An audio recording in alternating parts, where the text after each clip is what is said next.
Hello everyone, this is Paridhi. In today's video, we are going to discuss a chapter of 6th standard that is the story of Gautam's quest. ये story है गौतम बुद्ध की कि उनको किस तरह से उनके मन में कई सवाल थे, तो उन सवालों का उनको कैसे जवाब मिलता है और उनकी जो स्टोरी होती है, उनकी लाइफ स्टोरी, ये सब हमको देखने को मिलेगी. तो हम स्टार्ट करते हैं. Gautam the Buddha was born over 2500 years ago as Prince Siddharth. तो जब उनका बर्थ हुआ था उनका नेम था prince Siddhartha. He was son of king राजा शुद्धोदना राजा का उनके जो पिता थे, जो किंग थे, राजा शुद्धोदना, उनके बेटे थे Siddhartha, that is Gautam Buddha. He was born on a sacred day of Vaishakh Purnima at Lumbini. तो लुम्बिनी में उनका बहुत ही अच्छे दिन, वैशाख पूर्णिमा के दिन उनका बर्थ हुआ था. Situated near the city of Kapilavastu. Kapilavastu की जस्ट पास में जगह थी लुम्बिनी, वहाँ पर उनका बर्थ हुआ था. सेकेंड का मीन्स होता है पवित्र, बहुत अच्छा दिन, Holi day. 7 days after his birth, और उनकी बर्थ के 7 days के बाद ही उनकी जो मदर थी माया देवी पास्ड अवे, उनकी डेथ हो गई. It was prophesied at his birth that the infant would grow to be either a great Chakravarti, an emperor, or a sannyasi, a renunciate, who would bring comfort to thousands of lost souls.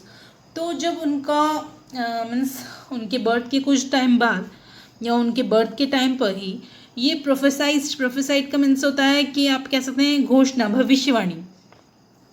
तो ये prophecy कही गई थी कि जो infant है, that means जो born child है, दैट इज सिद्धार्थ, वो या तो एक बहुत ही अच्छे चक्रवर्ती मीन्स एक बहुत अच्छा राजा बनेंगे या सन्यासी बनेंगे. रिनसिएट का मीन्स होता है सन्यासी, जो सब चीज़ें छोड़कर बस ईश्वर का ध्यान करते हैं. तो या तो वो राजा बनेंगे या फिर सन्यासी बनेंगे, जो काफ़ी लोगों के दुखों को दूर करेंगे. The king was determined to prevent his beloved son from renouncing the world. King ने सोच लिया कि अपने बेटे को मैं बचाऊंगा ना, उसको सन्यासी नहीं बनने दूंगा.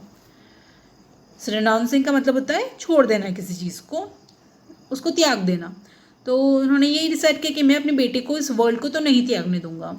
He surrounded the prince with every imaginable luxury and comfort. और जो किंग थे उन्होंने अपने बेटे को, प्रिंस को, हर तरह की लग्जरी, हर तरह की आरामदायक चीज़ें दी, हर तरह की अच्छी अच्छी चीज़ें से कवर किया. दैट मीन्स उनके आसपास हमेशा अच्छी चीज़ें ही होती थी, उनको कभी लोगों का दुख देखने को ही नहीं दिया. It is said that the king had 3 magnificent palaces, one for each season of the year. And in the beautiful atmosphere of these royal mansions, Prince Siddharth lived his secluded, protected life. और ऐसा कहा जाता है कि जो king थे उनके पास 3 बड़े बड़े राजमहल थे, पैलेसेस थे, और हर एक सीज़न के लिए एक पैलेस था. और जो प्यारा सा मीन्स ब्यूटीफुल सा एटमोसफियर था इन रॉयल मीन्स आप कह सकते हैं जो काफ़ी एकदम जो राजाओं के होते हैं ना, तो मैंशन का मतलब होता है घर, आप कह सकते हैं कि बड़े बड़े महल.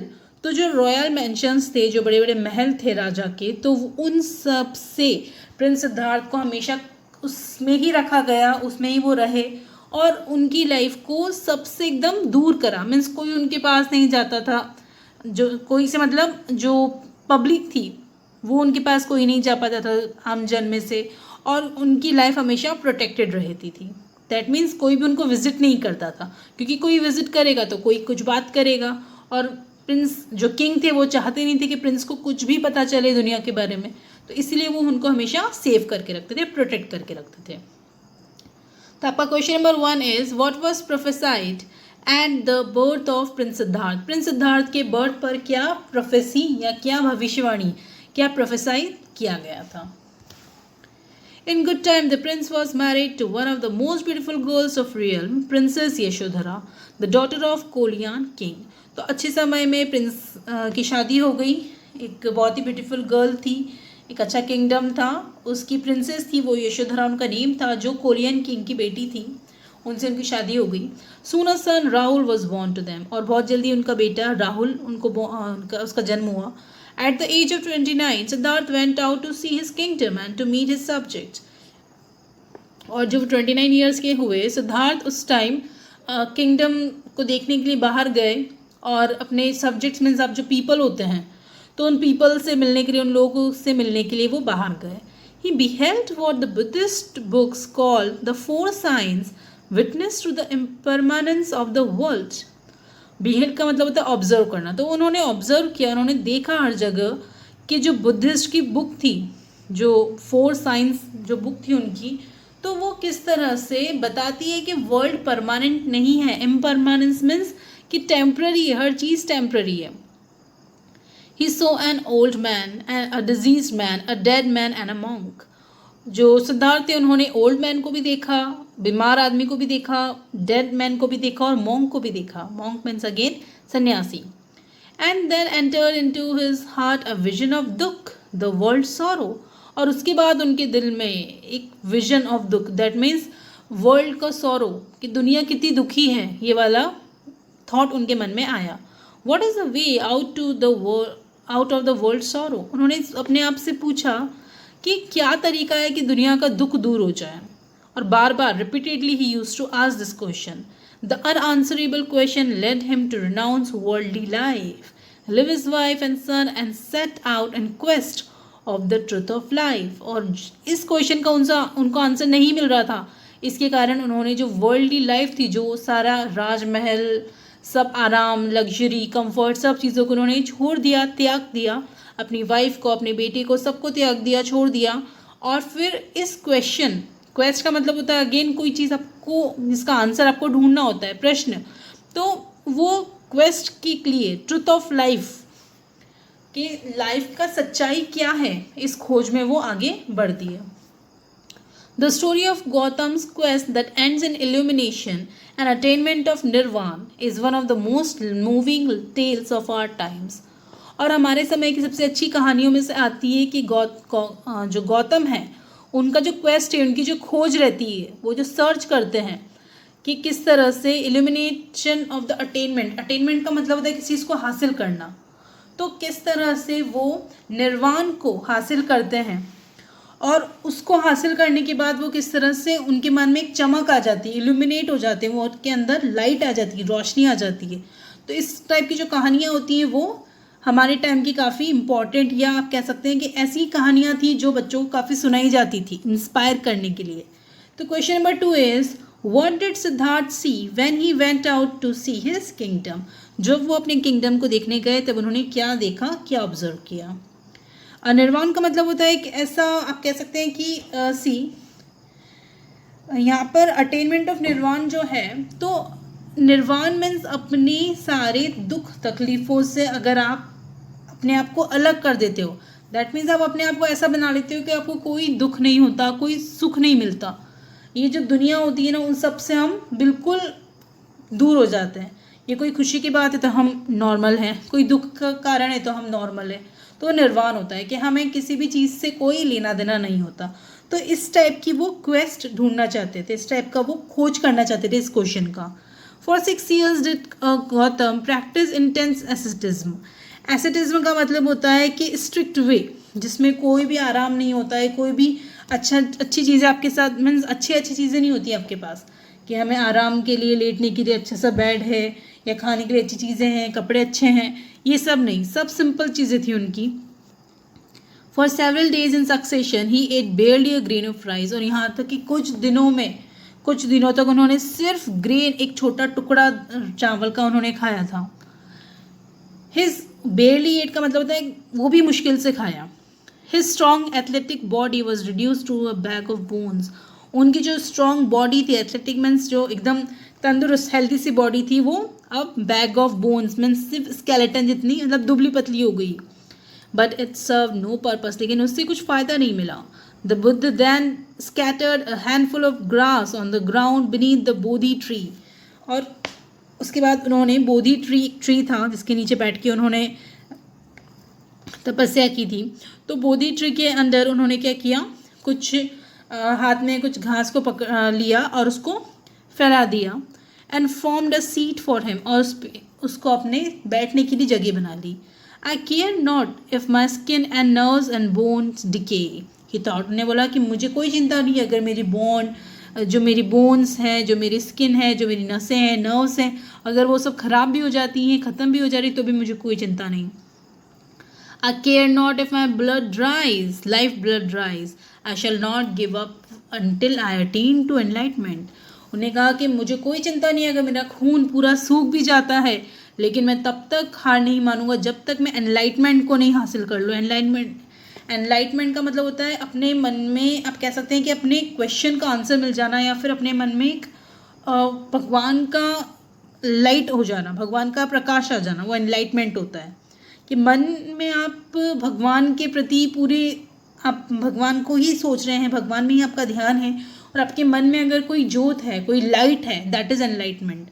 तो यही मानते थे कि जब तक मुझे भगवान से रिलेटेड हर चीज़ नहीं पता चल जाती, तब तक मैं अपने आप को किसी भी तरह का कोई लग्जरी थिंग्स नहीं अवेलेबल कराऊंगा. What divine will power in these words. क्या डिवाइन विल पावर थी. विल पावर मीन्स आप कह सकते हैं ऐसी शक्ति जो हमारे अंदर होती है. तो क्या शक्ति थी इन वर्ड्स में. And what may not a man achieve if he would wake up his will power. और क्या कोई आदमी क्या नहीं पा सकता अगर आपकी विल पावर स्ट्रांग है, अगर आपने अपने मन में कोई चीज़ का सोच रखा है और आपकी विल पावर स्ट्रांग है, तो आप क्या नहीं पा सकते. It is that he saw vision which contain a message for him. और ऐसा कहा जाता था कि उनको एक विजन, एक सपना आया. सपना मीन्स एकदम उनके सामने कुछ मैसेज आया. It acted as a spiritual stimulant to him. और उसने एक स्पिरिचुअल स्टिमुलेंट का मतलब होता है ऐसी चीज़ जो आपकी बॉडी की एक्टिविटी को रेज करती है, मीन्स आपकी बॉडी को एनर्जेटिक करती है. तो जो मैसेज था, उनके स्पिरिट, उनकी आत्मा को उसने एनर्जी दी. मैसेज क्या था. The words were tune the sitar neither low nor high, the strange overstretched breaks, the music and the music dies, the string overslack is dumb and the music dies. अब देखिए इसका मतलब क्या है. इसका मतलब है कि जो सितार, एक एग्जाम्पल दिया है कि सितार जो होता है, आपने देखा होगा म्यूजिकल इंस्ट्रूमेंट सितार, उसको ना बहुत धीरे बजाया जाता है, ना ही बहुत ज़ोर से बजाया जाता है. अगर उसको ज़्यादा ज़ोर से स्ट्रेच किया, ज़्यादा ज़ोर से उसको प्ले किया, तो वो टूट जाएगी और म्यूज़िक वहीं पर ख़त्म हो जाएगा. और अगर उसको बहुत धीरे धीरे बजाया गया, तब भी वो म्यूज़िक ख़त्म हो जाएगा. इसका मतलब है किसी भी चीज़ को ना आप बहुत ज़्यादा स्ट्रेच करो, ना ही उसको बहुत कम. जैसे कि बुद्ध जो गौतम क्या कर रहे थे, गौतम बुद्ध क्या कर रहे थे, वो कुछ भी नहीं खा रहे थे, तो उसको अपनी लाइफ को, अपनी बॉडी को इतना ज़्यादा वो पेन दे रहे थे. तो जो विजन था उसमें था कि इतना भी पेन मत दो कि वो बॉडी ही ख़त्म हो जाए, और इतना भी नहीं है कि बिल्कुल भी ध्यान नहीं दे रहे हो भगवान की तरफ. वो भी नहीं होना चाहिए कि आपके मन से भगवान का ध्यान ही खत्म हो जाए. He thought to himself, I too have tortured my body to starvation. उन्हें ये सोचा कि मैंने भी अपनी बॉडी को भूखा रखकर अपने आप को टॉर्चर किया है, परेशान किया है. I have taken to extremes. मैंने हद पार करी है. Let me follow the middle path. मुझे मिडिल पाथ फॉलो करना चाहिए. दैट मीन्स बॉडी का भी ध्यान रखना चाहिए और भगवान में भी ध्यान लगाते रहना चाहिए. When he tried to get up to take a bath in the river, he found that he had become so weak that he could not rise. जब वो बात लेने के लिए उठे, रिवर में बात लेने के लिए, तब वो उठने की कोशिश कर रहे थे, लेकिन वो इतने कमज़ोर हो गए थे कि वो उठ भी नहीं पा रहे थे. Just then a beautiful girl named Sujata appeared before him, carrying a golden bowl filled with sweetened milk and rice. और उसके बाद ही एक ब्यूटीफुल सी गर्ल, जिसका नेम था सुजाता, वो आई और उसके हाथ में गोल्डन बोल था जिसके अंदर मीठा दूध और राइस था. When she saw the weakened ascetic, she offered the bowl at his feet. और जब उन्होंने देखा कि इतना कमज़ोर जो पर्सन है, ascetic means अगेन जो दुनिया से सारे आराम को छोड़ देता है, ऐसा पर्सन, तो उसने क्या किया, उस गर्ल ने, सुजाता ने, वो जो बोल था उसके फीट में, उसके पैरों में ऑफर करा उसको. Lord please accept my offering of milk and rice. उन्होंने कहा कि प्लीज़ ये जो ऑफरिंग है उसको एक्सेप्ट करो. तो question number 3 is what was the message in the vision of Gautam. Gautam का जो विजन था उस पर क्या मैसेज था. बुद्ध एक्सेप्टेड हर ऑफरिंग. बुद्ध ने वो एक्सेप्ट किया, उसकी ऑफरिंग मीन्स जो उसने चढ़ावा जो ऑफर किया था वो एक्सेप्ट किया. This was his first meal after many days of starvation. Starvation का मतलब था भूखा रहना. तो भूखे रहने की काफ़ी दिनों बाद उनका पहला मील था, पहला खाना था. Refreshed him. उस खाने ने, उस भोजन ने उनको रिफ्रेश किया. And infused new strength in him. और उनके अंदर एक नई ताकत आ गई. फिल करना, इन्फ्यूज का मतलब होता है फिल करना, भर दी। Realise that making the body suffer was not the way to enlighten and truth. उन्हें कहा कि भूखा रहना या अपनी बॉडी को सफ़र करना, परेशान करना एक तरीका, अच्छा तरीका नहीं है। किस तरह से आप अपने आप को एनलाइटन कर सकते हो, अपने आप को, अपने मन में भगवान का प्रकाश जगा सकते हो या फिर सच की तरफ जा सकते हो। Gautam had longed for enlightenment. उन्हें काफ़ी समय तक एनलाइटमेंट के लिए उन्होंने प्रतीक्षा की, वेट किया और चाहा कि वो एनलाइटमेंट उनको मिल जाए। एनलाइटमेंट अगेन जो अपने मन में, जो आपने कभी देखा होगा कि, या तो आपने मूवी उसमें टीवी में भी देखा होगा कि जो अच्छे लोग होते हैं उनके पीछे हमेशा लाइट जलती होती है। लाइट मीन्स अगर आपने सीरियल्स देखे होंगे तो जो भगवान होते हैं मैथोलॉजिकल, तो उनके पीछे कहीं ना कहीं आपको थोड़ा सा उजास देखने को मिलता है। दैट इज़ ओके, वो तो एक सीरियल है, बट रियल में भी जो लोग भगवान से पूरी तरह जुड़ जाते हैं उनके अंदर अलग ही लाइट होती है, अलग ही प्रकाश होता है। That is enlightenment. तो वो उस एनलाइटमेंट को चाहते थे कि वो उसकी तरफ बहुत अट्रैक्ट हो रहे थे, कि वो चाहते थे कि मुझे भगवान की हर एक तरीके से जो उनकी भक्ति है वो मिल जाए। That night he found the answer to his query. और उस नाइट उनको अपनी क्वेरी का आंसर मिल गया। What is the cause of sorrow. वो क्यों कर रहे थे, वो इतना क्यों तप कर रहे थे? क्योंकि वो क्वेश्चन का आंसर चाहते थे कि क्या है वर्ल्ड सॉरो का सॉल्यूशन, क्या है कि दुनिया के दुख का सॉल्यूशन क्या है। तो उनको इसका आंसर मिल गया। The cause of sorrow is desire, कि जो कारण है दुख होने का वो क्या है, इच्छा। What is the cause of sorrow?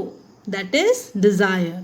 The cure for sorrow is to give up all desires and adopt right living. और क्या है इसका क्योर, इससे कैसे बचा जा सकता है इन दुखों से?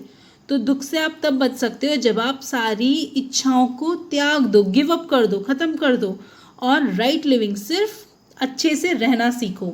Born under a tree the Buddha received illumination also under a tree.